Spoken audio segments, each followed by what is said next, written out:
Hello. Our presentation focused on the first 4 years of the HIV AIDS epidemic, 1980 to 1984. In April of 1980, Ken Horn, a San Francisco gay man, was diagnosed with Kaposi's sarcoma, a cancer affecting the lymph nodes and blood vessels, which, at the time, was commonly associated with older persons of Mediterranean heritage. The CDC would later retroactively diagnose Ken Horn as the first AIDS victim in America. In October of 1982, the press secretary for President Reagan, Larry Speakes, was asked about the emergent gay plague, an early name for AIDS. He stated that President Reagan did not have the personal experience to be familiar with that type of disease, and when asked about it again, joked about the disease and the reporter who asked about it with the rest of the press pool. This is the first recorded instance of a presidential official mentioning AIDS. In April of 1984, it was announced that Dr. Robert Gallo, a renowned American virologist, had found the cause of AIDS, a retrovirus they called HTLV3. However, this discovery would soon be contested. And in December of the same year, Ryan White, a hemophiliac from Indiana, was diagnosed with AIDS 11 days after his 13th birthday. He would go on to become an activist for the funding of AIDS research and the acceptance of HIV-positive individuals. Medical breakthroughs during these early years were limited, as new knowledge about the virus was constantly emerging, and there was still much to be learned. In June of 1981, the CDC included a report of pneumocystis carinii pneumonia in 5 previously healthy Los Angeles gay men in its Morbidity and Mortality Weekly Report, or MMWR. This is often looked at as the first announced discovery of what came to be called AIDS. In May of 1983, the French virologist Dr. Luc Montagnier and his team identified the retrovirus LAV from an AIDS patient. This will send them into conflict with Dr. Gallo and his team over who will hold credit for this breakthrough. And in July of 1984, the CDC announced that the reduction in the sharing of needles by people who inject drugs should be effective in preventing the transmission of the virus. In the early 80s, there wasn't a lot going on in the political world with AIDS. The United States government was largely silent on the issue because of the populations the disease seemed to target, typically people on the outskirts of society, and the more conservative culture of the United States. Or maybe because the healthcare system itself was poorly prepared to take aggressive, confident action against a disease that was infectious, linked to individual behavior, and expensive to study and treat, regardless of whether or not anyone wanted to treat it. The United States did not make many advances in policy in this time frame.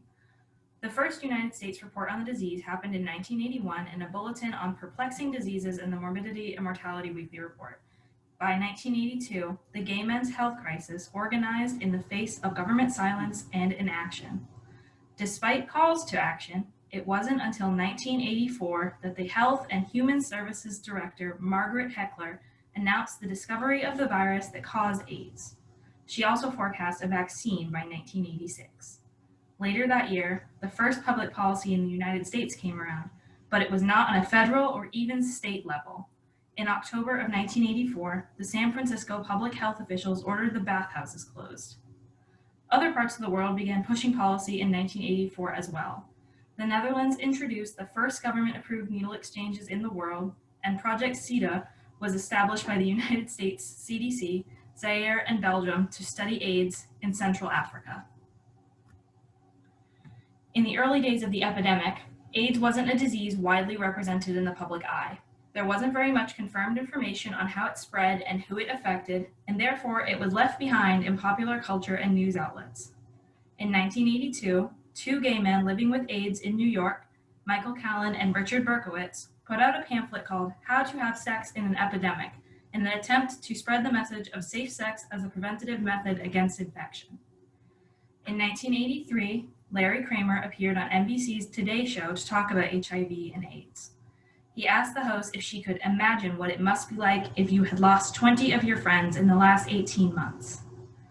Also in 1983, the New York Times ran a front-page article on AIDS for the first time, 2 years after the first reports. These were some of the first instances of the disease getting a large platform to be displayed on. In October of 1984, the The New York Times reported that evidence showed AIDS may have been transmissible through saliva. Although this information was later disproved, the breakthrough of a major news outlet sharing information about a disease that had been largely invisible to the public was a milestone in how we would come to treat the disease in the media in the future.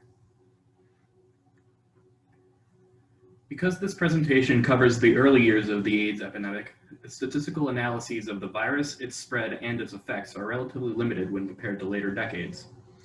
In February of 1983, the United States reached 1,000 people with either confirmed cases of HIV or AIDS, or people who met a certain criteria of potentially being infected, such as being diagnosed with particular opportunistic infections. Of these cases, 73% were diagnosed after January 1st, 1982.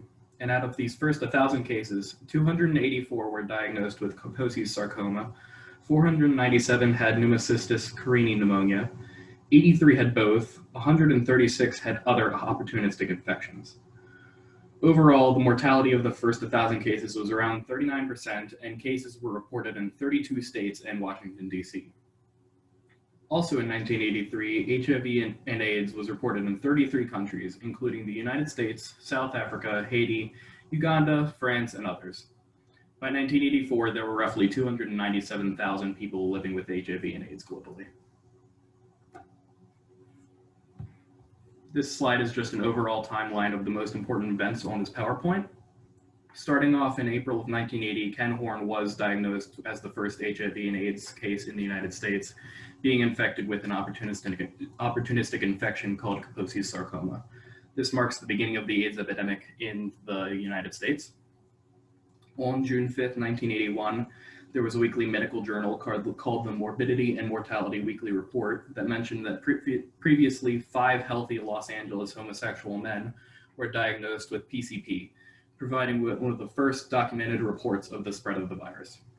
On May 20th, 1983, Dr. Luc Montagnier, a French virologist in the Pasteur Institute, published a paper identifying LAV, the retrovirus that causes HIV and AIDS. This marked a huge step forward in HIV and AIDS research, as it allowed scientists to focus on treatment rather than identification.